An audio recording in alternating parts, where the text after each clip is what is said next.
I remember exactly how we were standing. It was just me and my father and the doctor. Everyone else was kind of scattered around the clinic. And he said, "Doctor, can I please give her my eyes?" Oh my God. When he said that, I don't know what happened to me. This is when it became more real. This is when I felt, okay, this is not a joke. And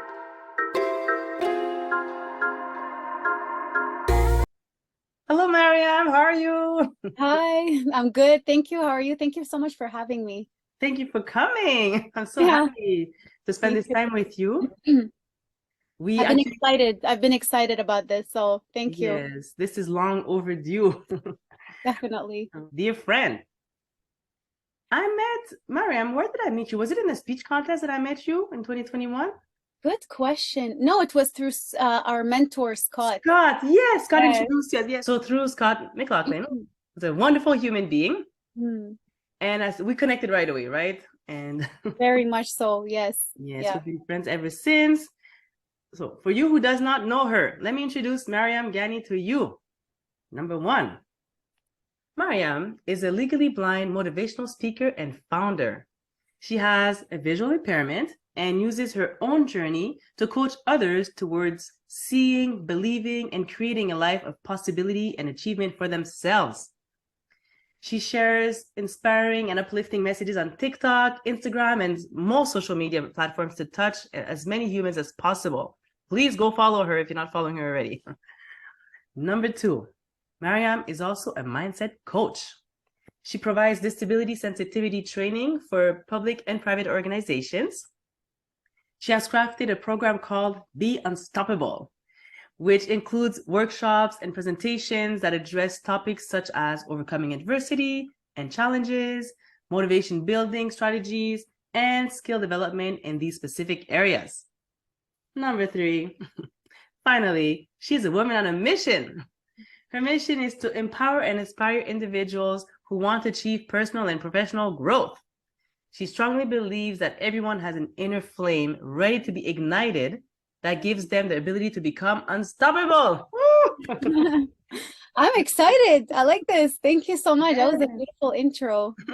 Well, that's not even all of it, but it's just to give them a little preview. But let's get started. Maryam, can you please tell us a little bit more about yourself as a young girl? What was it like to be in her shoes, please? Yes. Well, I grew up, I was born, first of all, in Baghdad, Iraq. So Yes. I wasn't born in Montreal. At the age of 8 years old is when we came here with my family, with my immediate family to Montreal, Canada. So I spent 8 years of my life in Iraq, in the Iraqi culture, and I was really raised by my parents to respect that culture because it was as you may know, there was some kind of political problems and there was war, so it wasn't the best dynamics to be living in as a family. So my parents really wanted a better life. Mostly my mother, she kept insisting to leave, and my father had a business, so it's not an easy move, but we eventually moved to Montreal. And when I came here, it was a whole different life, as you may probably know. So in Iraq, you couldn't talk, you couldn't mention the name of the dictator. You don't answer any questions, don't go out. I couldn't even go ride my bicycle outside. And so it was my father was also very overprotective. And when we arrived here, it was like total opposite. Another world opened up, and it opened my eyes to a whole other reality.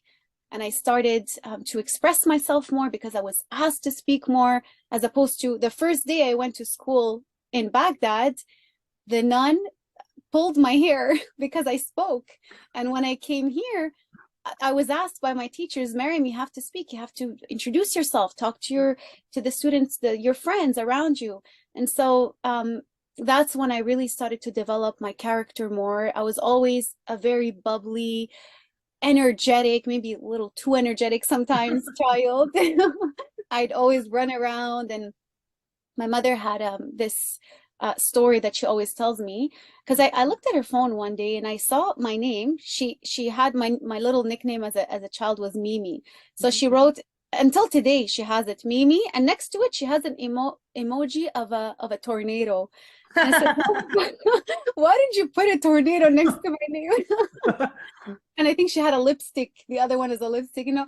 And I said, why do you have a tornado? She said, you know why? You didn't know? I said, I have no clue. Like, why would you think of putting a tornado? She said, because in Arabic, she gave me the translation. That's what they called you when you would go to places.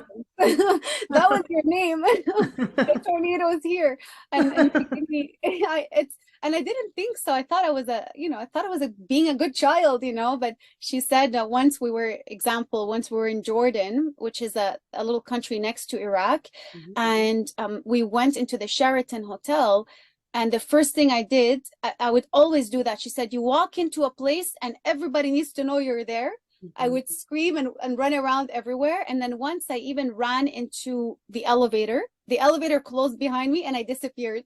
And they were on a hunt for hours. And my father was, of course, you know, freaking out because it's not the safest place to lose a child, right? And so they finally ended up finding me. I was sitting with random people, strangers, and eating out of their nuts with them as they were playing cards. I wasn't too worried. Yes. So I think I was always a very, very sociable and outgoing, extroverted person. Yes. I guess you didn't change much, right, Maryam? No, that didn't change. Yeah. That did not change, definitely. Yeah. Did you have any siblings? Yes, I have a younger brother. He's 5 years younger than me, Okay. much taller, but unfortunately, I'm the short one. You have to look up. There's nothing more humbling than looking up at somebody you have to take That's care of. true. Exactly. I used to, you know, I was a little bit on the bossy side, so he told me that I would, you know, bully him when we were kids. Now I would not try doing that. Yes, wise lady. Okay. Exactly. Wait, wonderful. And thank you for sharing so candidly what you just shared with us. You suffer from a visual impairment, but you were not born that way. Can you share with us the transition between seeing clearly and seeing your vision slip away from you, please? Yes, definitely. So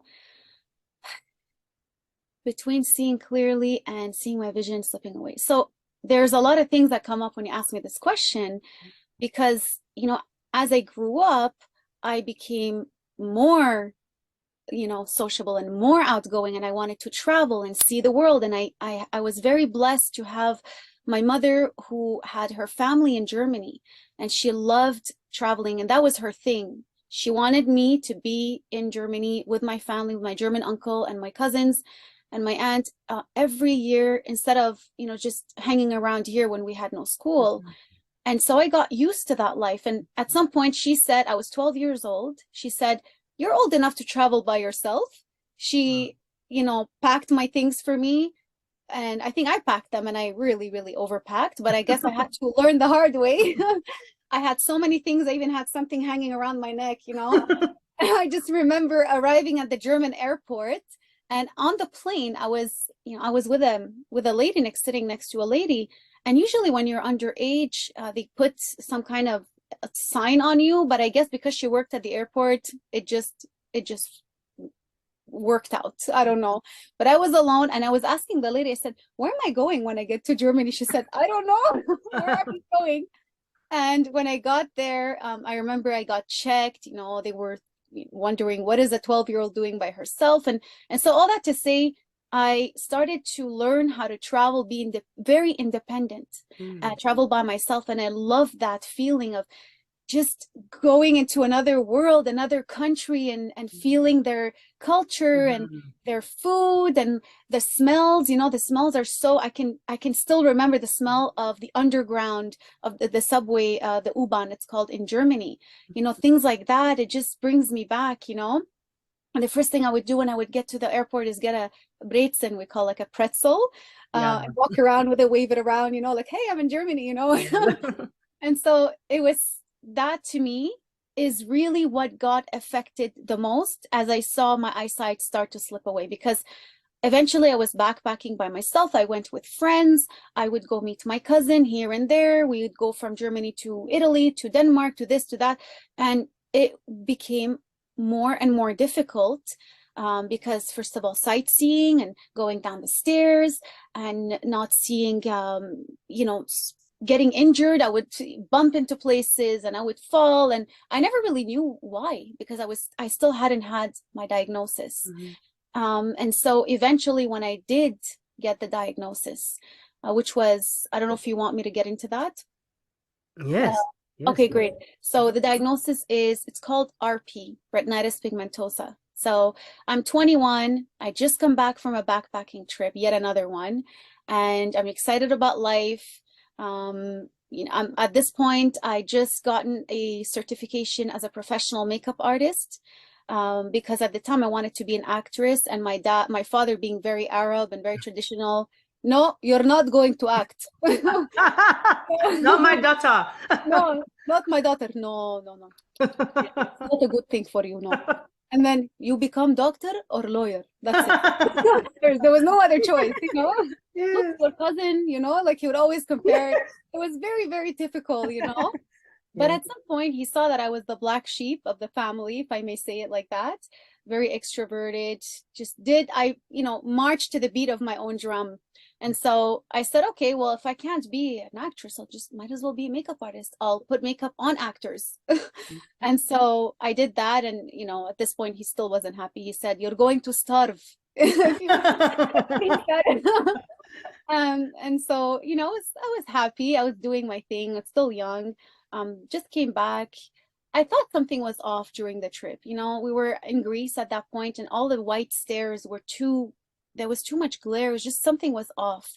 And my friend had to keep telling me step, step, step every time we went down the stairs. And so when I went to see the ophthalmologist, he changed his demeanor right away. And my father was there with me, and he said, he was asking him, is it okay? Is there something? And he was a bit quiet. He didn't want to talk about it too much. He said, no, I think, you know, from what you're telling me, you're having night vision problems, a little bit of confusion with colors. Like I would confuse my favorite color, purple, with gray, or dark purple and brown. And so he said, maybe it's just something like with colors. And so eventually when he sent me to a retina specialist, that's when he only took 5 minutes. He walked in, he looked into my eyes.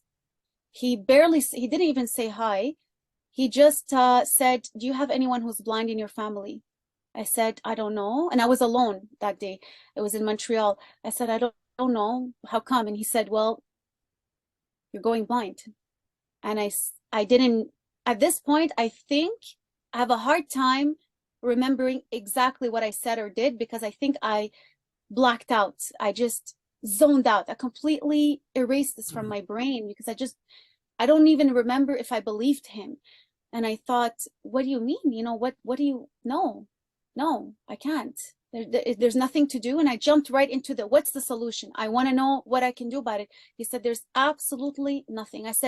He said, there is nothing in the books today, as of today, that can help you. I can't help you. You just have to live your life, and it's going to progressively continue going down, and there's nothing to do about it. You're going to have he asked me, what are you studying? I said, well, I want to get into marketing. I think I was already into a couple of courses into marketing, which I didn't end up liking anyway. And I said, I'm a makeup artist. He said, oh, well, you're going to have to find another career. Obviously, this is not going to work out for you. I said, well, can I drive? He said, no, forget about driving. You can't drive. Even if you wanted to, they're going to take your license away from you. It's going to be hard to find a boyfriend, he said, because not a lot of people are willing to accept this condition. He said, you know, you're going to have a hard time walking by yourself at night, crossing the street. And he basically left it off at that. And I remember I called my mother on that moment, and I was crying. And it's the first time, I think, in my adulthood that I cried to my mother. And I called her and I said, Mom, do we have, like, as I'm crying, I said, do we have anyone who's blind in the family? She said, no, why? You know, my mother is not very emotional. We've never been very super, like, you know, my dad is the emotional one. My mom is more like live and let live. And so I think she was distressed, but she didn't want to show it. Mhm. And she said, no, what are you talking about? There's no one who's blind, you know? And I said, well, you know, he said that I'm going blind, the doctor. And she has never been so, I've never seen her wanting to do something so much. Like she called people. I don't know what she was. I think she really freaked out. And I don't remember her response because I think she really wanted to start finding the solution right away. And eventually the whole family gathered. And I remember going out in the main room and I saw everybody sitting kind of like in a half circle. And people had, like, my grandfather was there. They brought my grandfather, who was in his 80s or even, yeah, 80s at that time, to do genetic testing and to do eye testing to see where it's coming from. And everyone was silent. And I looked at them and I said, what's wrong? What's wrong with you guys? Why is everyone so? Because at that point, I had already processed it and I said, you know what? I'll deal with this emotional stuff later. Right now, my family's here. I don't want to let them down and I don't want them to already start victimizing me or making me feel to pity me. I don't want them to see the weakness. I don't want them to get scared for me. I don't want to see them in pain. And one of the things that really struck me is when my father, I remember exactly how we were standing. It was just me and my father and the doctor. Everyone else was kind of scattered around the clinic. And he said, doctor, can I please give her my eyes? Oh my God. When he said that, I don't know what happened to me. This is when it became more real. This is when I felt, okay, you know, this is not a joke and I really have to hold myself together. And I was just thinking, don't cry. Do not cry in front of your parents. Because if I cry, my father had tears in his eyes when he was asking this. And it was from there on. And so to come back to your question, because I deviated a little bit, what is it like for my eyesight to slip away? It doesn't happen overnight, but it very much so feels like it, because it's as if I wake up one day, Patricia, and it's in stages. One day I wake up and I'm having trouble seeing the door handle. The next day I wake up, or maybe like a couple of months later, I'm out and I'm trying to get on a bus and all of a sudden I can't find the seats. And the next time I'm in Vancouver, I'm going for it was a natural treatment for this specific condition. And I'm having trouble crossing the street. I drop something on the floor, like $1 or something. I even forget about finding it. I said, you know what? The person who's going to find it is going to be happy. And I remember sitting one day, this is when I really realized it's going away. I was in my hotel room in Vancouver by myself and just thinking, like reflecting, like, what am I doing here? Is this treatment going to work? I had found it myself and I told my parents about it and they were very adamant of telling me to go there. I said, I want to go there alone. You know, I don't want everyone to just, you know, I want to go through this by myself. And I was staring at the wall in front of me and I was just thinking of everything I want to do in my life and what I could do and what I can't do and debating with myself. And I realized when I look straight in front of me, I don't see the clock hanging. As soon as I tilt my vision a little bit, my eyes to the left, that's when it pops up. And I said, whoa, that's kind of like a magic trick, you know?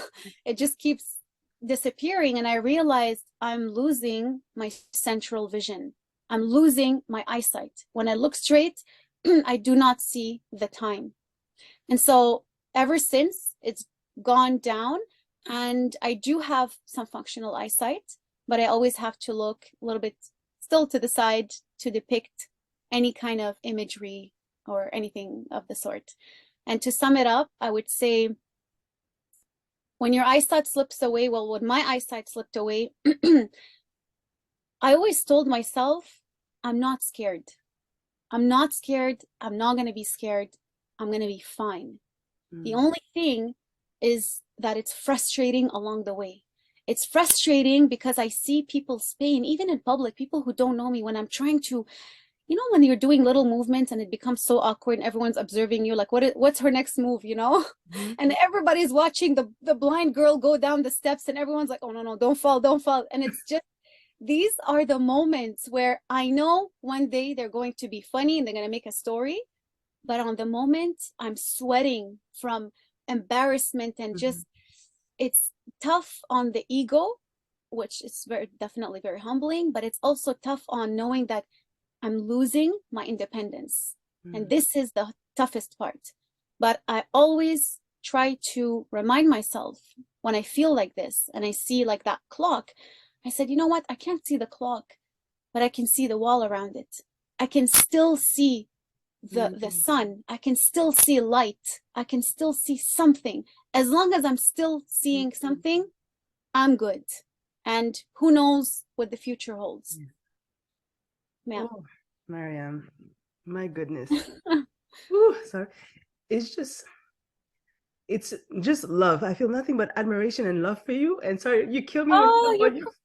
oh, don't make me cry now. You're gonna make No, me it's okay. cry. I'm sorry. It's just when you talk about your father, and because I have a daughter, Yeah, obviously, and I would give her my eyes in a yeah. split second for her as well. So it's just beautiful. Everything that you do, you're so impactful, and you speak, you use you're just shining all the time, spreading so much love into the world, using no excuses. You're not using and you're not victimizing yourself. You're not doing a pity party. You're just trying to make a difference to the world. And I think it's just the most beautiful thing. So Thank you, thanks. Patricia. Oh, I love you. Thank you so much. Yes. And That's very sweet. You're actually like you're putting, I put a box of Kleenex here. I think I knew this was gonna happen I because did I not. knew, yeah, I really knew you're the kind of person that this was going to be the type of conversation. To be honest, Patricia, I'll tell you something. Honestly, I have not had this conversation. I've never spoken like this about my eyesight with all the podcasts, all the people asking me about my eyesight like that until today. Mm, So it really, that story with the clock and everything, I just never really spoke mm. about it. So yeah. Thank you for trusting me with this. And it's so funny, us humans, we get forgetful, huh? We're so lucky. We can walk, even us, we can walk, we can speak, we can use our voice. Some people cannot speak. Mhm. We can hear, we can all those blessings that we have, and we forget until we lose them. Yes. I never Mm. thought twice about my eyes. I was blind for half blind for 2 days. Okay, 2 3 days I think. When I had Bell's palsy, which means it was the moment I was Oh, extremely stressed, yeah. and I lost mobility of half of my face. So that's when I knew Oh, I that's learned how that's to. scary. Yes, Yeah. that's when I had to learn how to listen to my body. When I'm tired, I stop now. But anyway, I Mhm. digress. So my obviously I could not move anything here. So my eye, I had to sleep with a scotch tape on, because I could not close my Mhm. eyelid. And in the morning, I woke up once, my patch had like moved, the tape has moved, and I woke up blind from one eye. So I was, oh Oh my no. God. So I was like freaking out. But then I went to the optometrist and he told me, oh, no, no, no, it's just you dry it out. I don't remember what he told me. It's gonna Wow. fine. Here's some drops and it'll come back. So, but still, I partially couldn't see. Yeah. Yeah, And it's it's not scary. even funny. It's not funny. I just laugh about things that it's not funny at all. But at that moment, it was just, I could laugh about it now, right? I can Yeah. see it now. So I'm very grateful for this, but to remind myself not to take those things for granted. Yeah, it's definitely, it's funny how, like you said it, we don't think of what we have until we lose it. Mhm. And so I think that was the lesson for me is to say thank you. And at least I have, at least I have, at least I have. I keep repeating this. And I touch things around me and I say, well, I can see this remote right here. If I place it at a specific angle, I can sort of make up the color. I can still see faces if I weirdly zoom in, Yes. I'm gonna look weird, but I can still manage it. So, you Okay. know what? At the end of the day, I tell myself it's always good to focus on, what we have, Yes. really. And you have Yeah. so much, Maryam. You have so much.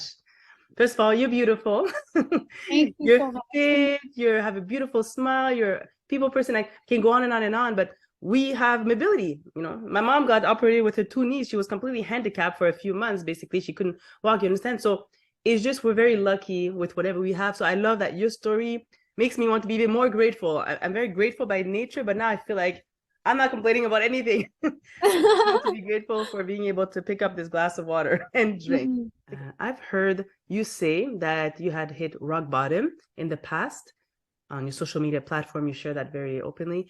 But somehow, even with the loss of your sight, you still kept going.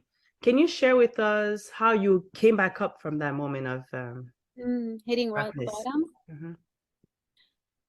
Mm-hmm. Because there was so much more going on, because life, regardless of, still goes on and things still happen on top of what you already have. It doesn't get any, sometimes it doesn't always get better, right? It can get worse. And so I still had to deal with other things that were happening and going on. And at that point, they were so, sometimes, they say that it's that one drop that spills your glass. They were piling up that my eyesight became the least of my worries. That's how much it was, that's how heavy it was. And I remember just thinking, like, I was having, of course, very dark imagery. I was considering dark things. I was in a dark place, but I never once wanted to actually give up. And I didn't see it as giving up. I saw it as giving in. I see it as giving in to the quote unquote enemy, or that thing that kept, it's like I was fighting for my life. I was fighting for me, and I it was a battle. It was an inner battle. And I thought there must be, even the first day when I was diagnosed, of course I didn't sleep that night. I was thinking, said, you know what, there must be a reason why I was given this challenge and given this card. And because I personally, have faith, and I'm more of a spiritual person. Some people are, some people aren't, but in my case, I wasn't really. But it's, when you have that seed implanted in you, and deep down, you know something, but you've yet to discover it. And so that was me. I was still very young, and still very young in that, and still had to discover it. And so I think I knew that I was meant for more with that. When I was told about my eyesight, I said, you know what? This is my life purpose. This is my challenge. This is what my test. And I can't give in to that. There's no way I'm gonna let go, but I just didn't know how to pick myself back up. It's not like there's a formula. And I don't want to say that my parents weren't there for me. They were there for me in their best way they could, and in the way they knew. And my family was always very financially supportive. I never lacked anything. We were very, very blessed. It wasn't always like that. Things happened afterwards, but I was blessed to have these things, and that was how they expressed their love. But emotionally, maybe because I also didn't open up, because I wasn't taught to do that. In the Arab culture, you don't really talk about your emotions that much, and so they didn't know anything of how I felt. I was living this by myself, and I think it was a choice as well. I didn't tell anyone of how I felt deep, deep down, and how much it affected me. I just said, you know what, I'm going to commit to the character that I've always been. I've always been a bubbly person, a dynamic person, an outgoing person, somebody who dives headfirst into life. I'll just commit to the character that I am and just continue. And I had a lot of roadblocks and some detours, and sometimes it wasn't easy. But I think eventually I realized I'm facing a wall. I've come to the end of that character. Like, where am I going to go now? I found myself, couldn't even hold a job anymore, because of course, everything I started, they would realize that something was off. I started as a makeup artist for a very big cosmetic company. And actually, I never applied for the job. I was just shopping, and I was so passionate about that lipstick when I was selling it to my friend, because she said, oh, can you recommend a red lipstick? And I remember showing her two kinds and explaining the difference. And the manager so happened to be there, and he came up to me and he said, hey, we've been interviewing people to work here. This is not something I usually do, but we haven't found anyone. And you seem to be like very into it. And I listened to what you've been talking about for the last 20 minutes about that lipstick. And I said, well, you know what? I'm actually a makeup artist. I was living downtown at the time. And so he said, okay, well, discreetly bring your CV and I will say that I interviewed you, but you got the job. So you Wow. can start tomorrow. And so that's how I started. But I, of course, wasn't going to say, and by the way, I'm losing my eyesight. So because it was such a, it's not like, oh, I'm blind. It's a spectrum. It's Mhm. like I have a visual impairment. It started with, I have a little trouble with my eyes. Oh, I can't see very well. Oh, then it became a visual impairment. Then it became legally blind. So it's very much in stages. And so I just said, you know what? I'll just go for it. Let me just try it, like this is me. This is what I do. I just take everything that comes. So I went for it. The job lasted a couple of months. Eventually they picked up on it. They never really knew it was my eyesight. They just thought I was lost and a little bit not focused, Mhm. because a lot of people would say hi from afar and I'd just be staring in the nothingness, and Mhm. they come up to me, they said, hey Maryam, we're saying hi to you, or sometimes looking at the numbers or the names of the products on the metallic Mm. boxes, but it was very difficult. And I remember the boss, it wasn't the greatest either. Dynamic cosmetics industry is a tough one. I remember the big boss, standing there with her hand, her fist on the side of her hip, watching me struggle. And Mhm. she said, are you having any trouble by any chance? And I thought, this is not gonna last very long. Mhm. Like, I can't keep going like this. What am I doing? Who am I at this point? I feel like an imposter, Mm. you know? And I had a breakdown many times, but that one day I had a breakdown Mhm. on the bathroom floor. And I really don't know why it's always the bathroom floor, but it just so happens to be, I guess it's in the movies, everyone's breaks down in the shower or like on the bathroom floor. I guess it's cold, it's soothing, I have no clue. But I just remember that moment thinking, now what? Do I just end this? Do I leave? Do I go? Or do I continue? And I had another moment like that actually. And that was a stamp. A little bit before that, I went for a follow-up for my eyesight. And I remember the same doctor. He came in and he said, why are you here? That's all he said. He didn't say hi. What? He's not my doctor anymore. Good. Needless to say, he came in, he just put his fingers on on the paper from afar, looking at it. And he said, why are you here? I said, well, I'm here for my follow-up. I was still excited. And then he said, well, what do you want me to tell you? I said, well, I have RP. I've had changes. When I read, the letters move around. Is it dyslexia or is it my RP that's doing this? I just want to know, like, where am I standing? And he said, why would I? And I said, how long is this going to take? Like, is this happening now? Am I going to lose my sight? Or, you know, tell me something. And he said, why would I hang your death sentence on top of your head? He said, Wow. we both know. Yeah. He said, we both know what's going to happen. There's no need to talk about it. Wow. I can't do anything for you. I already told you this. Try to live your life. And then he said, by the way, can you still walk by yourself at night? And I said, this doctor, man, he's sadistic, he has something, there's something going on with him. So I just he crushed me that day. He Mm. crushed me. His words crushed me. Mm. And I left, and I remember walking the street by myself and not caring if there are any cars, if there is a red light. I was just walking and Mm. I did not think. I was just walking. I just wanted to get to my apartment and sit on the floor. This time it was not the bathroom floor. It was in the living room. Yeah. That's my favorite spot, the living room floor. But yes. Yeah, the living room floor. Yeah, I think it was more welcoming. But I walked in because it was two different settings.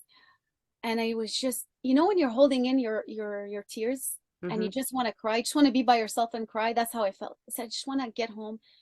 I walked back people were honking. This, some pedestrians were screaming at me, yelling at me, "Are you crazy? Are you trying to kill yourself?" And I looked at him and I said, yes. I just looked at him and I said, yes, I am. I am. I'm done. And I got to my apartment, sat down, started crying. And then all I had was my cell phone. And I said, you know what? Let me go look for stories. Let me see what's out there. It was the first time that I was searching up retinitis pigmentosa. I wrote retinitis pigmentosa success stories. And the first thing I got was this beautiful lady. Her name is April. I don't know if I'm saying her name right, but April Lufrio. And she was Miss World and Miss America, if I'm not mistaken, in 2011.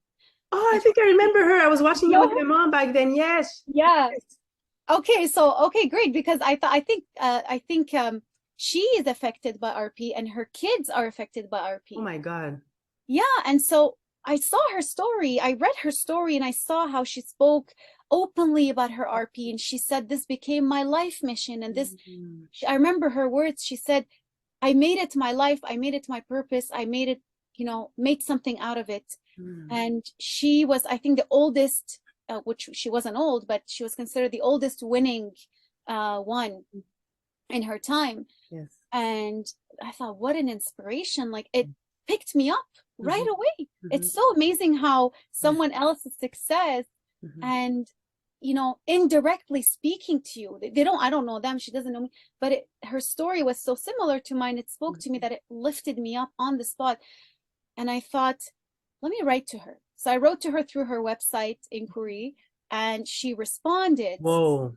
She responded to me, and until this day, I have her email, because that email really changed a lot for me. It changed my vision on that moment.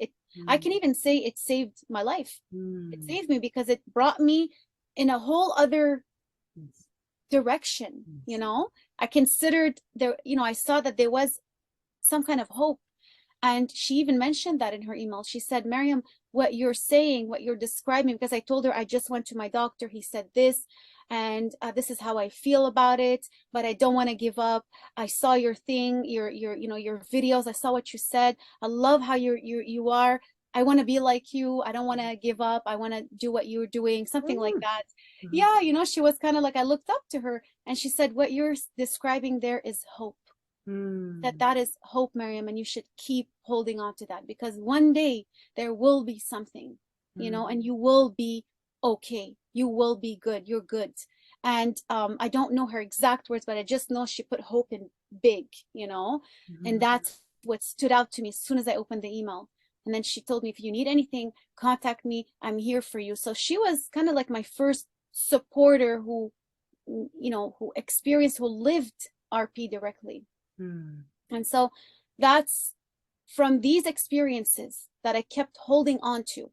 It was April Lufrio, then it was a friend, then it was a lady on the street, then it was, all these little things. Every time I would see something or experience or lift something that had a tiny little bit, of positivity, I would hold on to it to my dear life. And I would use that to climb. It felt like I was climbing a mountain, a very tough mountain, but that's how it felt like, And so I think this is why I decided to pick myself up, to continue and to keep going, because I wanted to see what the future had. I wanted to see what's on the other side.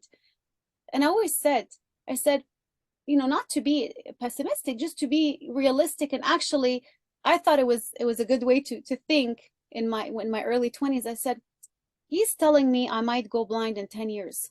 Do I know if I'm going to live 10 years?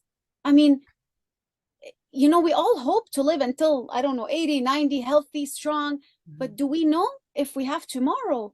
So why am I worried about in 10 years when I can live today and have fun and see people and be me and travel and whatever it is that I like to do, So I think this would be ultimately a message for people. And I digress. So no, this is all good stuff. Actually, there are a few things I need to say. 3 things very quickly about what you just shared. the first thing is my first thoughts were when you were not sharing openly that you were that you were losing your sight. It must have been so heavy, like sort Mm. of pretending. So I was just feeling the weight of, my goodness, like it's a huge burden to. So I was thinking of your shoulders and your heart, like it's heavy to carry that. And the second thing, that doctor was awful. Yeah. I hope he got canned. I'll pray I for have him. a story about that, very quick one, but eventually with time I had to go to my family doctor. I didn't really have a, he didn't know me very well. He just, everyone went there from my family, so I went there too. And he was the type of doctor, you go to him, he said, "What do you need?" I need a paper for school. Here you go, take Tylenol, you're good. That's it. That was the end of the story. But one day I went to see him with my white cane, and he said, "What is this? Why do you have this?" And I said, "Well, I have RP." And he said, "You have RP?" I said, "Yes." Then he started, "Oh no, poor girl. This is the worst diagnosis ever." And he is going at it. And I'm telling you, I think, this time I'm going to be smart about it. I took out my phone and I recorded it because I said, it is so unbelievable, unfathomable that I'm experiencing this, that I want other people to hear it. Wow. I want to one day say, this is what I went through that day, because it was like on the spot. Oh my It was God. replaying what the other one did, right? So Yes. I thought, this is going to make a good story this time. I'm not going to let this get to me this time, Mhm. but it still did, because he kept on going, and he said, "Oh, do you have a boyfriend?" I said, "No, I don't. We just broke up." And he said, "Oh no, poor girl's hard. It's hard to find someone who's going to accept this." And he said the same thing Thank as you the other so guy. much. Oh my God. Yeah, yeah. And he continued, and he said, "Do you go to blind school? So you don't drive?" "No, I don't drive." "So can you walk?" "Yes, I can walk." And it was really like, Hmm. I was just taken aback. And then he eventually tells me, who's your retina specialist?" I said, "Dr. So and so." "Oh, he's my best friend." No kidding. That's exactly what I said. I said, in my head, I said, "Oh, that makes so much sense." Birds of a feather flock together. So What are the odds? yeah, yeah. What are the odds, right? And he said, he's my friend. He's my very good friend. I was with him 2 days ago. "Oh, yeah, yeah. He's a very good doctor." I said, "Well, everything is perspective." Yeah, Wow. so that was my little story. Yes. Well, thank you. Thank you. You actually made me. It's funny. There's a way to laugh about the most ridiculous things. That's my decision in life. Anyway, I just try to laugh it out as much as possible. Even when I Exactly. feel like crying, I'll start. People must think that there's something deranged about me. I just choose to laugh. Okay, it just makes me cope with a very high level of stress. Okay. I hear you. I agree with you, and I do it all the time. And my mom would tell me that. She would look at me. She said, "What's wrong with you? You're laughing and crying at the same time." When I was a child, that was always me.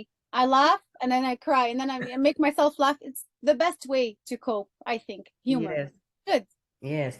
And yes, just the third thing I want to say about your previous response is that Lady April, that just Yeah, reminds me of why it's so important for us to speak our truth, to speak our messages, because you don't know who that one person who needs to hear it. You needed to hear that. And look at you now.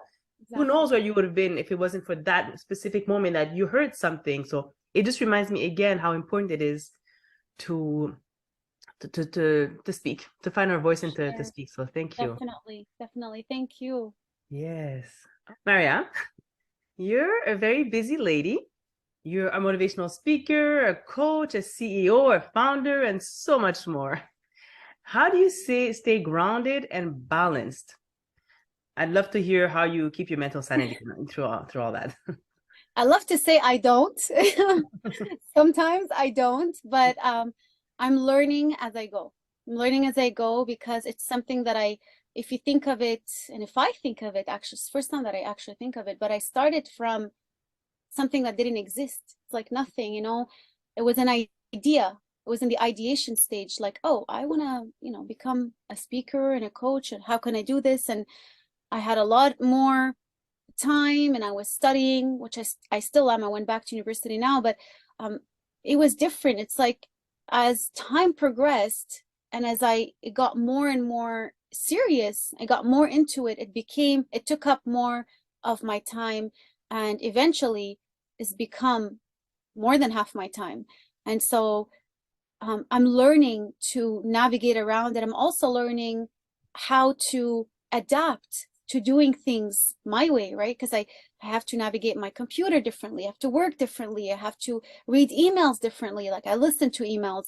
And so all this put together, it's a journey for me of adaptation and constant adaptation, constant changes. So I remove the expectation of things being the way they are all the time. I remove the expectation of things will never change and it's going to be consistent, comfortable, and easy. It's not the case. I already know that.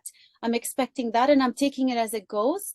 But there are certain things that I cannot not do in order to keep and maintain my sanity and just to try to be as balanced as possible. One thing is I keep it varied.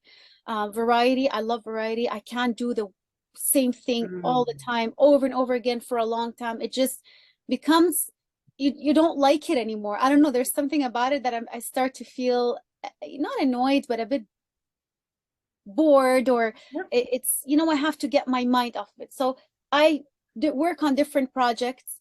I vary my days. So one day is as administrative. I do the administrative stuff. One day is for my work. One day is for my school. One day is for my speaking. So I do it like that. I've yet to learn organization. That has not always been my biggest strength. I'm a little bit all over the place. So this is, for me, it's a learning in progress. The other thing I really have to do is take care of my, like you said, my mind, my body, and my spirit. Those are three things, and I think they could really be applied to everyone, if I may say, because we need to take care of our mind, body, and spirit. And so the way I do that is I need to exercise. I have to get my exercise, be consistent. Even sometimes I don't have time and I say, you know what, I need to continue, because this is for me. When I'm on the treadmill, or when I'm doing on the spinner bike, or I'm doing something, I'm getting my mind off of things, and I'm getting all my ideas and getting inspired and just reprogramming, resetting.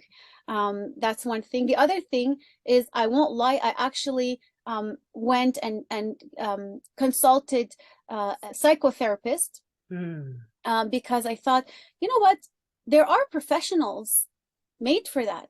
They're there for that. They're there to help us reorganize our thoughts and understand ourselves and internalize what we're, experiencing in our everyday life. Sorry. And so I think it's important. Just like you exercise your body, it's important to exercise and take care of your mind and mental health. It's good to have friends to listen to us, but that's, in my opinion, it's not their job, And so it's really good to seek for professionals who are made for that. And then the third thing is the spirit. And so, like I said earlier, I'm a spiritual person, so I seek for that spiritual journey, that growth, getting closer to my faith, doing some, prayer, meditation, and I've been doing it more and more. And now, I kid you not, I cannot do anything without praying, or at least just, a moment of peace and meditation and quiet and pulling away. Sometimes I realize I'm staring at my screen for hours and I need to get that speech written, and it's only getting worse. But I'm scared, I'm afraid to leave my screen, because if I leave it, I'm not working. But as soon as I actually leave, and I have that thing, when I'm out of ideas, I go take a shower. And like how they say shower ideas, and they start coming to me, and then I go make a tea, and then, I'll go for a walk, or maybe, what, let me do another task. And then all of a sudden your mind starts to move. When you move physically, your mind starts to move. And that's when I get back. I took that break and I'm resetted my battery and ready to work again. So I think it's a combination of taking care of your mind, body, and spirit, and taking breaks, taking a break, moving away from that thing. I hope that answers your It question. does in so many details. I love it. I'm taking notes, my friend. Wow, wonderful. Yes, I pretty much everything that you do to stay grounded, that's how I do it as well. That's how I keep my mental sanity, absolutely. I start my day with like journaling and prayers and exercise. I like to work out a lot. I'm not as regular as I would like to be, Yeah, but same. summer's coming up. I have some Exactly. And that too, you know, and yes. my brother's very honest with me. He saw me, he says he when he sees me, he pinched my arm fat like, you're having love handles on your arms. And I said, oh, don't tell me that. He said, that means you know what it means, right? You gotta start going. And my brother is Yeah. very into exercising and bodybuilding and all this. So it's good to have these are also, that's something I may have forgotten, but people Yeah. around us sometimes Mm. are the ones who help us ground ourselves, Yes. bring us back to reality. Like, you got to get moving now. But Yes. journaling is something I admire you for doing it, because something that I've had a hard time committing to. Yes. I just put it, that's the thing. I pile it up with something else that I need to do. Like I read my scriptures, for instance. Like I love to switch it up as well. Like you said, I get bored as well very easily, Yeah. but I find a way to like switch things up. Sometimes because I love to read a chapter of a book. Like I was just reading Eat That Frog from Brian Tracy, game-changing Oh, yeah, book, yeah, yeah. but very concise. So I just read one chapter of that. And Yes. then I do my Bible reading, and then Hmm. I also do journaling. Okay, but Hmm. then the next day I'll start my journaling first. So I do switch it up, but I have my three things that I do together. And In if a I don't, chain. yes, sometimes Got I it. don't do it. Sometimes I'll fall off the wagon for a few weeks, even months. I've had like moments where I just, you know what, forget it. Yeah. Get And sidetracked. it was never very, very good periods. And then whenever I got back into it, then I was okay, I'm good. So I do know I need this just to have clarity to know, because there's so many things to do. Like I have so many options in my life to go left, to go right, to go in the middle. So when Definitely. I do my exercise, I know exactly where I'm at, and that's how I stay grounded. So essentially the same things that you mentioned. So we're Yeah, on it's the the right same track. thing, just in your way. But I just wanted to say quickly what you just said. I don't know, have you ever read Atomic Habits? Yes, Okay, that's that's what you're doing. yes, I know that book, girl. Did it change This your life too? Because it It changed did. mine. It did. And also how to win friends and influence Friends and influence people. people. Yeah. That's definitely one from Dale Carnegie. And sorry, the one of the ultimate, it was The Power of Self-Discipline, No Excuses by Brian Oh, Tracy. I still yet to read that. I was reading a book from Brian Tracy, The Psychology of Selling. He Oh, has a lot of good books. you know, he Very good. does. Very he's more he really likes psychological human behavior stuff. I really like that. But Yes. that's a good one. Discipline. That's a good word for me. We'll write them all down in the description if you want to go have your life change as well, dear friend. All Yeah, exactly. right. Definitely Atomic Habits is one Yes. that is Mm, very practical, yes. as you may probably have experienced. And it was really like, you want to get this done, you do this. You want to get this done, you do this. Yeah. Very good, very good book. Those are all books I should probably even reread still. Yeah, Sometimes I definitely. forget. Yeah. I'm just faster. Okay, now I'd love to hear this.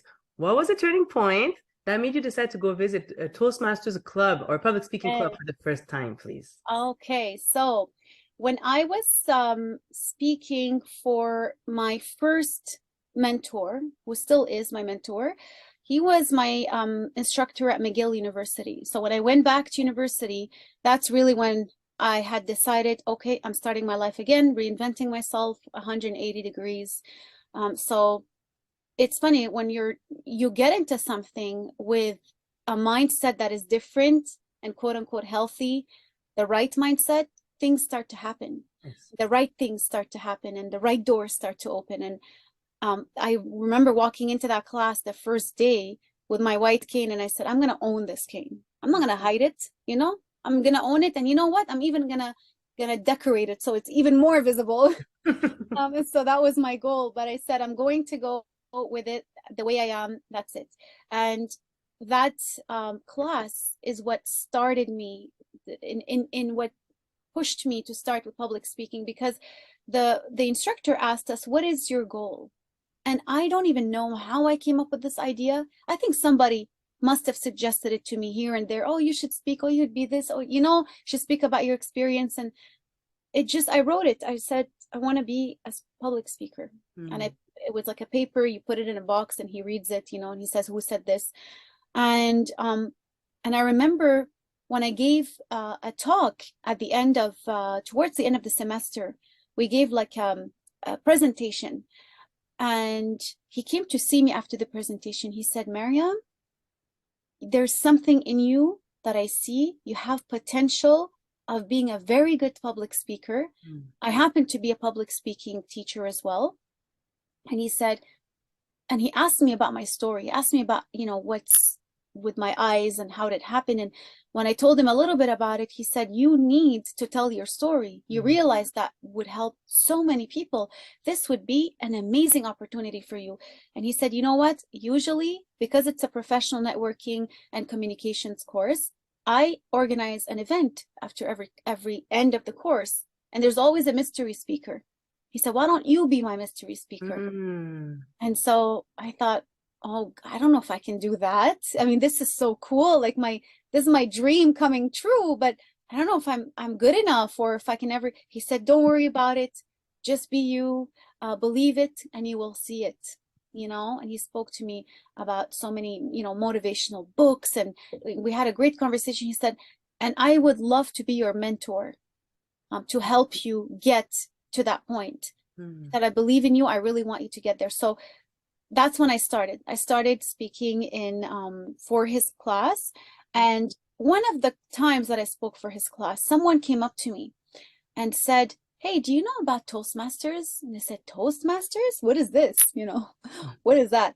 And she explained it to me. I said, it rings a bell, but I have no clue what it is. She said, it's a club with people who speak together and they come together to speak. And it's really cool. You would love it. You know, this is a place where you can become better.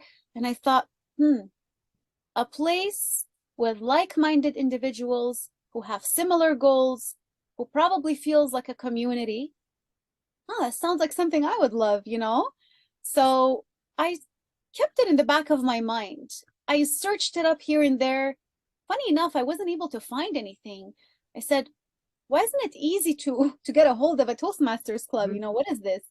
I didn't understand the concept. You know, I didn't know. I thought it was just one in every city, but I didn't know McGill could have one or Concordia or this and that. So I kind of left it on the side. You know, when someone tells you something, oh yeah, that's great, I would love to, and then you just still don't act on it on the spot. Yeah. And then eventually it's another funny story. Well, it's not funny, but it's funny now.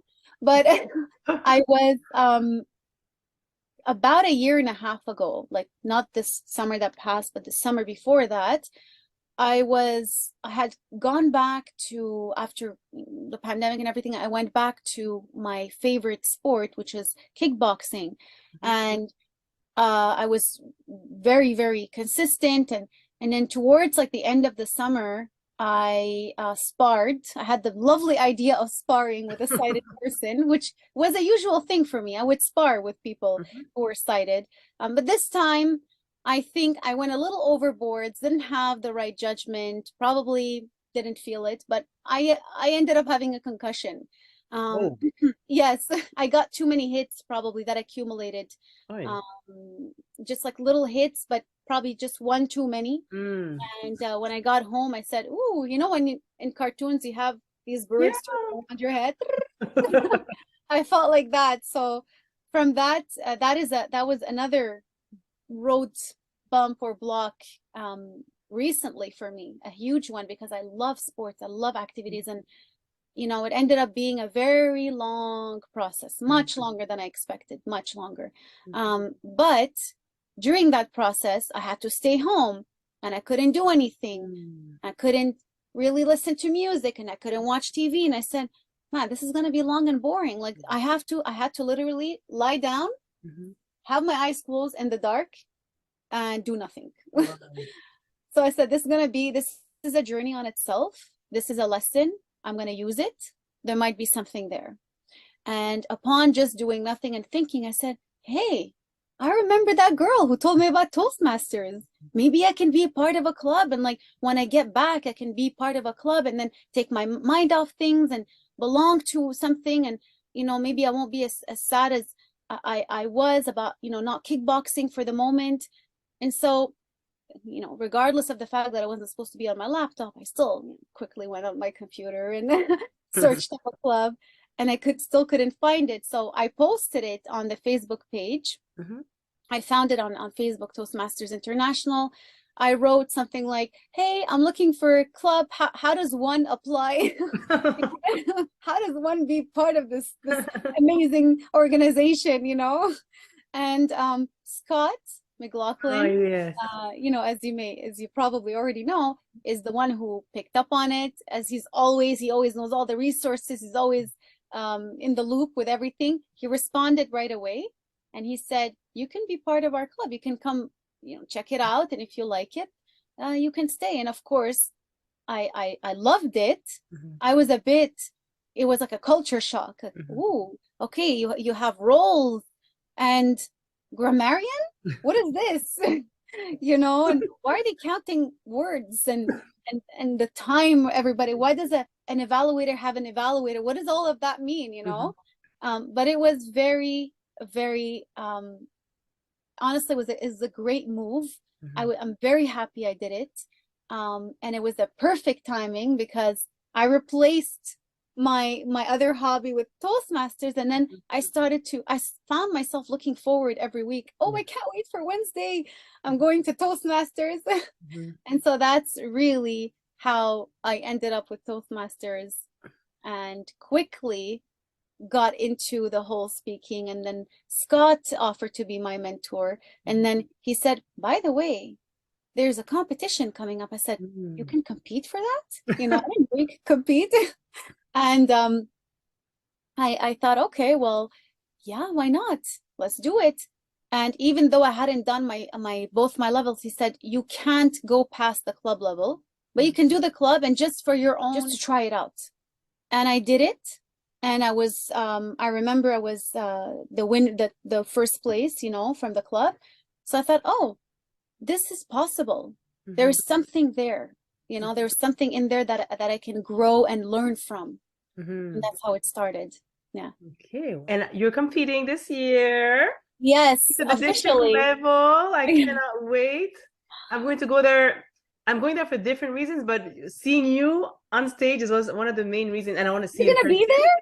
Yeah, of course I'm going to Oh the my level. Are you goodness. kidding me? Okay. You're gonna be getting so much love from me. I'm telling Oh, you. thank you. Yes, Okay, I'm happy you're gonna be there. yes. Woo, this I'm not is missing it. no pressure, no pressure. No, no, no. It's just little me. But I love this stuff. I competed last year. I was new to Toastmasters, but I competed. I made it to the area level. Completely screwed up. Actually, I have videos I that think you I told me. Yeah, you told me about that, right? Was it this year or last no. year? So last year I competed, Okay. and I have a whole video analyzing my two speeches and where I went wrong. I'll actually put up the link there.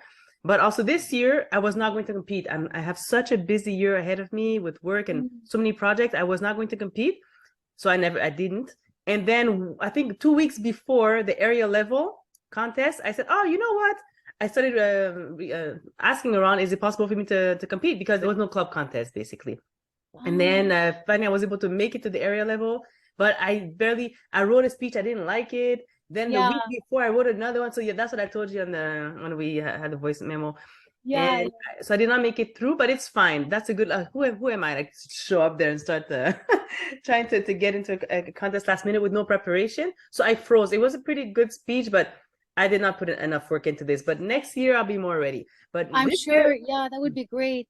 yes. It's good that you jumped right in though. That takes a lot of courage. I Yeah, mean, I had just finished level 2. I think the week before I joined in the last year, I had just forced myself to do a speech to get my level 2 to be able to compete. So yeah, why not? yeah, exactly. I would have done the same thing. Yes, I would have done the exactly. But anyhow, Yes. but now it's your year. I'm cheering for you. Obviously, I love everybody else, but my heart is for you to be Oh, thank you. to That make means it a lot, through. Patricia. Thank you. You have such a good heart, and I feel the further you go in the competition, the more reach you can have, so more people can hear your beautiful message of love, and I cannot wait. Yeah, so me too. I'm excited, and the nerves, the butterflies, and it's still some time away. So butterflies only get bigger and bigger and more Yeah. prominent days before, you know. But you have But a I lot of think, support. You have a lot oh of yeah, people helping you, so that's very much. Oh, very much. Very lucky and very blessed. That's the right word. To yeah, have all the support and this mentorship and yes. yeah, And definitely. also, I know you have a few mentors, but also Stage Time University. We're both the members of that. That helps a lot. So many fantastic Oh humans yeah. there who can help us. Oh yeah. Absolutely. Stage Time University. It's like, you know how I said I wanted to, you know, the reason why I wanted to compete was really to bring it one level up, Mhm. one notch up, one thing more, because you know you attain a level and you just want more and more every time, right? And so that's the reason why I participated with Stage Time University, and that was mainly Scott's idea, of course. Mm. He introduced me to the podcast, Unforgettable Presentations, Yes. but that's a really cool name. That's a really cool podcast. And I Mhm. started listening to it, stories of other people's successes, and very good speakers. Like, Mhm. wow, I said, why didn't I know about this before? So I signed up for Stage Time University as well. And, you know, I was very happy to see you there. Actually, I was surprised and happy to see you there.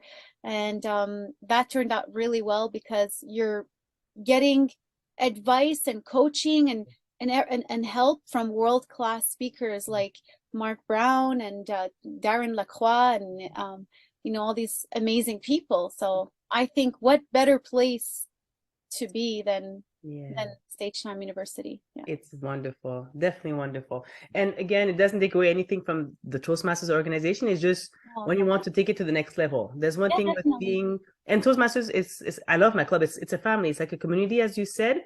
That's Yes. one thing. We regroup every week. But then we also have there's so many different options. If you want to take your message to another level, you need help from people who have been there. I'm sorry. Yeah, yeah. You There's a know, I love what you just said. Les Brown said, I cannot take you to where I haven't been. And so Mm, this is why I really love, you know, I think it's important to get advice from somebody who has been there, you mhm. know. Um, Yes. it's a whole different game, definitely. And it saves you a lot of time and energy. Oh yeah, A yeah, lot yeah. of time and energy. Like they say, they Mhm. take the long road to give you the shortcut, Yes. right? Yeah. Yeah, I don't have I have a lot of people who mentor me and help me, but because I've interviewed I don't know how many dozens of world champion speakers. I love them all. I love them all. No discrimination there. So I would have to pick one. I would have to make a selection with one person and just go with them because I need to start getting cracking with the speech so I don't get stuck next year, right? And Yeah, yeah, yeah. And I it's need a a coach. process. Mhm. It's really a process. You know, the first time I got coached by someone from Stage Time, it was just a story dig that they call Mhm. it. Just a Yes. story. They just give me a bit of guidelines, and it's kind of like an interview where they go and get the gold, like they call it. Yes. Jennifer, Jennifer called, Leone. yeah, Leonie. She's good. She says it's you've got gold there. You know, her accent. I love how she says it with her beautiful Mhm. voice, you Yeah. know. And it's really to come up with the most, not, it's not about just powerful, but it's the deepest stories that are going to really universally touch Yeah. people. And I think they're very good at that. And that's it's a good way. It's a good way to start now if you want to, you know, start it and build up on it because it's a process. It's not something that just happens overnight. Yes, Yeah. it cannot. No, and we need to take time because there's Yeah. nothing worse than writing a speech last minute, Yeah. like you Rushing it own the place, away. Yeah.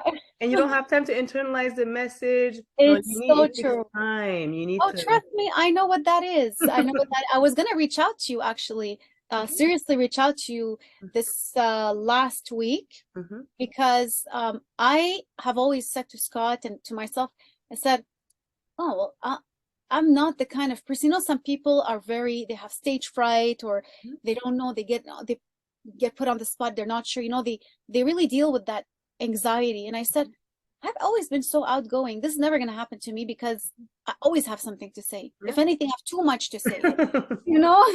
And I love people and I love joking and laughing about myself, but never say never. Mhm. I gave a story. This is not a speech, it's more of a story, a telling show, beautiful event in Montreal. It's called confabulation. And Yes, I saw it. you know It that? was so good. No, I saw your Oh, my thing, yeah. story. Yes. That was last year. I did it last year for them. It went super well because I rehearsed. And by the way, I actually got coached or semi-coached by Craig Valentine for that story. And Okay. he really, you know, he added beauty to magic. He took a Yes. wand and he did ding, Yes. and it really added so much to my Mhm. story. I was very, very extremely grateful to have that 1 hour with him to really go through my story, Mhm. and he made me love it. He made me love it so much more, and I that was really a great moment. But this year I went back Okay. for another story, and I was excited about it, but I felt like, you know, when you're just forcing yourself for that to write that speech, you're sitting down and it's like homework, you know, and Mm. you gotta get something out right there, right then, because you're Mhm. short on time. You have a week, you know, you have to get the story, edit it, get it through your mentors, your whoever can go through it, and then internalize it, just like you said, and then, you know, visualize it and then rehearse it. So it's a process. Yes. And I definitely failed to do that Mm. because I was rushing through it. I wanted the best story, I wanted the best words, but it's a huge lesson in that, because Mm. a good story can be told. It doesn't have to be perfect. It's the way you tell it. And I Mm. should have known that. But as soon as I got there, that was a whole other thing. So um, I started to talk. And after maybe less than a minute, I froze. Oh. I, I completely, and I never had that problem. And you know, when you freeze, like, you know, because you went through it, you blank out. I blanked. The more you wait, the more you try Yes. to get your words, the deeper you're digging your hole. And it was just getting more and more awkward. And so I said, and I'm the type of person who repeats my last sentence if I forget something. I repeat it so that I can come back. No chance, no chance. Repeat the past sentence. Then I'm like, okay, you know what? It was supposed to be the element of surprise with the white cane. I said, you know what? Let me just tell them. By the way, I'm blind. I said, should I say it anyway? What do I do? You know, how do I bounce back from this? And for a second, I thought, man, I'm standing on stage. The milliseconds are passing. There was a sweat drop going down. It's dim everywhere. There's one very annoying spotlight that was so bright I couldn't see anything else. And I thought, okay, this is my chance to decide who I want to be now. Mm. What how do I want to show up? How does Maryam want to show up right now? So I said, I'm so sorry. This doesn't usually happen. And as soon as I said that and I wanted to joke about it, people started to cheer. The audience was the most supportive audience Oh. I'd ever seen. And I realized, and many people told me that after, they said, Maryam, they saw some something human in Mm. front of them. They saw your human, your Mm. authentic, vulnerable self, and they could relate to it. Mm. And they were so supportive. And I said, so you know what? Can we start over? And then, you know, of course you can't do that in a competition, Mhm. but you know, it was a different setting. Mhm. So they said yes, you know, they were cheering, and Mm. so I just started over, and people were moved during the story. We had funny moments. I added more funny moments because I wanted to address the elephant in the room, and Yes. so it was a great experience. But I just wanted to share that with you, and I wanted to call you because when I said, as soon as I get off that stage, I am running from the back door. I'm leaving. I don't want to stay. It was so Mhm. tough. Mhm. But as soon as I got off, I was, to my surprise, everybody was so supportive and kind, and Mhm. they loved this. Said, you, the best thing to do is to restart Mhm. when you feel like when this happens. And it was a great story, and it ended, you know, it ended well, but that was a story in itself. That Mm. made a story in itself. Yeah. So I wanted to call you the next day and say, Patricia, I remember you told me this happened to you. How do I deal with this? Oh. I was very sad, and it hits not only the ego, which is that's the big word that I got. Don't focus on these Mhm. 3-letter words. focus on your message, focus on Yeah. internalizing, rather than the way you're going to appear or what you're going to say per se, Yeah. because it's a story that you're telling. Want to connect with your audience. Yes. So it was a beautiful lesson, tough one, but beautiful, and definitely made me think of you. And I thought, man, how did Patricia deal with it? How did she survive after, Yeah. Because in a competition setting, it feels even more because you're under time pressure, right? I have to say, I don't have much experience speaking in public. So you surpassed me a lot. My club is virtual, only virtual. In fact, I need to go visit a in-person one. Yeah. I think there's one on Wednesday that meets near me, but I just froze and I couldn't find anything within myself. And I ended up like I had to look at some notes. I had some notes and I just scrambled and then I found my spot, but I was thrown off right away and it was obvious. And but again, I'm a new speaker. Okay, I know I joined Toastmasters in May 2021, so it's almost 2 years now. But so I show up at the club every year, etc. But I stopped writing speeches and advancing my pathways, and because I got distracted with all my podcast interviews, Exactly. it takes, and my Yeah. YouTube channel, that's hours and hours and hours per week. So I stopped doing the work. So now I'm starting again now. So hopefully I'll be able to get myself back up there. But it's just we need to keep going, and we need to stop exactly what you said, not take it seriously, not take ourselves too seriously, and just share a message and try to give, and connect with the people and Yes, give exactly. back. And Serve the audience. Yeah. yes, And I was gonna add to, you said you're gonna come back. I think you're gonna come back much stronger because you have that drive, you want to do it, you want to come back. So yeah, I'm excited to see that. I'm excited to see your journey. yes, me too. I'm your cheerleader, Maryam. You know that. Thank you. Yeah. Thank you very much.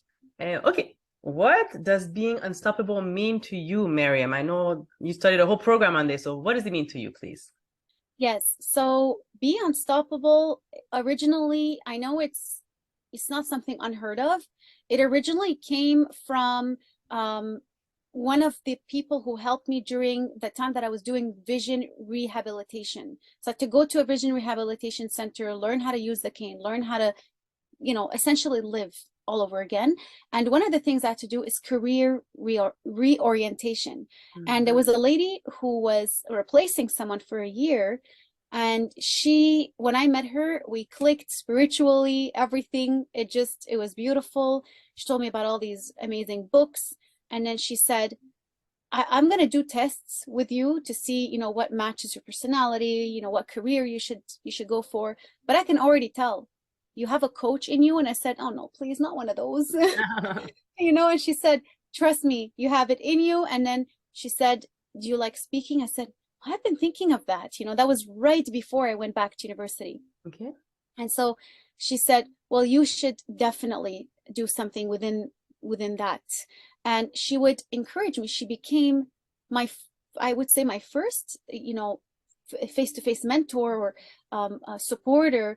And she would, even sometimes I would call her and I would say, she told me, if you have if you need something, if you're going through something, call me. And I would call her and say, oh, I have an event, I have to go with my white cane. And she would support me and say, Maryam, go as you, the way you are. You are whole, you are enough. You just be yourself, be authentic. I believe in you. And she was really like pushing me and telling me, you are going to go places. And I see it and I believe it. And to see someone who believed in me that much actually really warmed my heart and made me start, saying, okay, maybe I can do something with my life now, and she would always add, remember, it's not going to be easy. She had a very soft voice. She said, she had a French accent.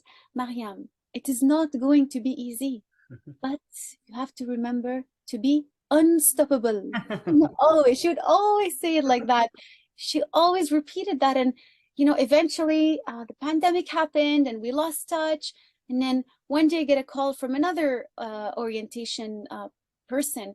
And I said, oh, what happened to, I call her Angelique. It's not her real name. That's the name I give her. So where's Angelique? And she says, she passed away. And I started sobbing on the spot because that was my angel, my supporter, my that person who believed in me. And I was on the treadmill one day, as I told you, my thoughts always come on the treadmill. And I thought, what can I call my program? How can I help others like Angelique helped me? How can I lift them or elevate them like she lifted and elevated me and gave me that, that hope that I can do something with my life and that I can restart. And I said, be unstoppable, And that's how I called it, Be Unstoppable. And that's the story behind it. And ultimately, I wanted to create a program with numerous workshops and short keynotes, 30 to 45-minute keynotes and coaching sessions. Like I'm facilitating one actually this coming week, and it's going to be on reinventing yourself. A 180-degree, a powerful turn to change your life. And so just applying what I've learned in my life into a program and trying to make it as universal as possible and help other people who may have gone through similar situations or are going through similar situations, to help them as much as I can. Well, that's beautiful. Yes.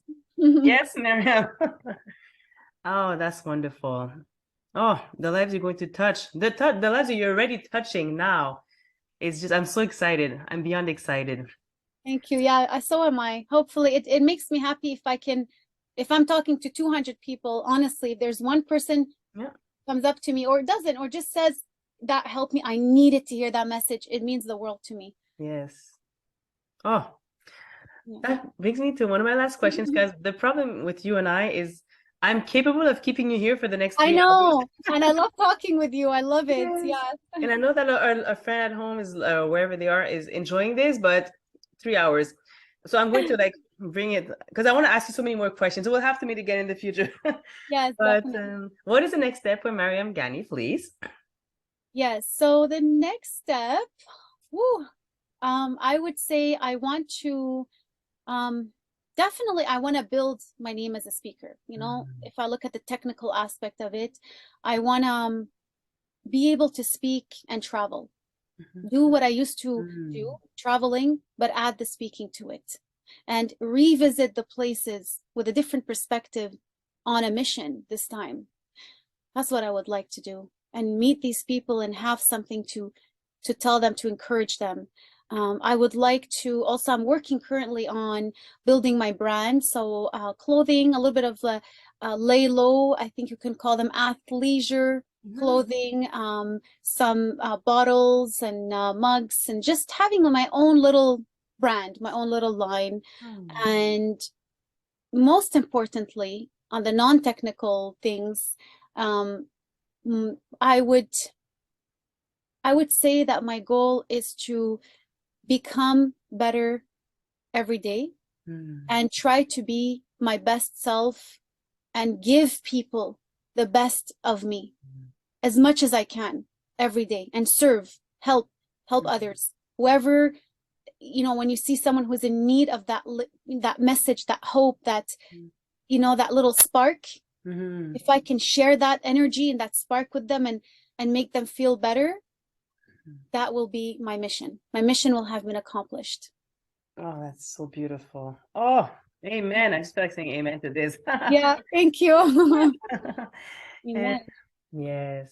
Finally, if our viewer would like to follow you or reach out to you, what is the best way, Maryam? Well, I'm kind of all over social media, so you can pick any social media platform. You're most likely going to find me. Usually you can find me by writing Maryam Ganni Motivation, and I'm mostly on Facebook and Instagram, mostly. And if you want to have fun and see some funny stuff, go on TikTok. You'll find me there too. It's with Maryam. Yes. Yay. All righty. I'm so sad. So sad. Thank you. We're at the end. I feel like I'm unstoppable now. Thank you. I love it. I keep on, yeah, I'm totally unstoppable. I love it. Let me share some of my key takeaways before we leave. Dear friend, if ever you find yourself in a dark place, find reasons around you to be grateful. Hold on to hope. Don't give up. Find something that gives you hope and hold on to that. And how to stay balanced. I love how you said that you had to take care of your mental health, your mind, your body, and spirit. Exercise to reprogram, reset. I'm going to have to apply that one more often. Consult a psychotherapist if you need help to internalize and help you navigate through your difficulties. Work on your spiritual journey, whether it's your prayer, meditation. It's very important to be able to stay balanced with that as well. And when you're stuck, take a pause, take a shower. I'm just kidding. It's true, take a shower. And also how leverage people around you to help you stay grounded. You have good people around you. If you're free to speak up, find a club. Very important to be yourself and be authentic. If you show up being yourself, you'll get the sympathy and the help and everything that you need to succeed. And I love this last part from Angelique, I guess, but also for you. It's not going to be easy, but don't forget to be unstoppable. Yeah. Share your spark. Thank you, Patricia. Is there any last words you'd like to share with us, Maryam? I love you all. I love you. I don't know your listeners, but I'm pretty sure that I would, if anybody wants to reach out, please feel free. Yeah, I love meeting people. I love helping people, being with people, and I love you. So thank you so much. Thank you. God bless you and take care. Thank you. And we love you back.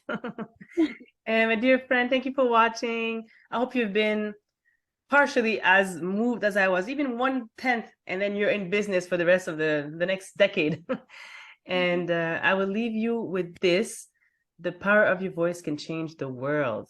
Find it and use it. See you in the next video. Bye.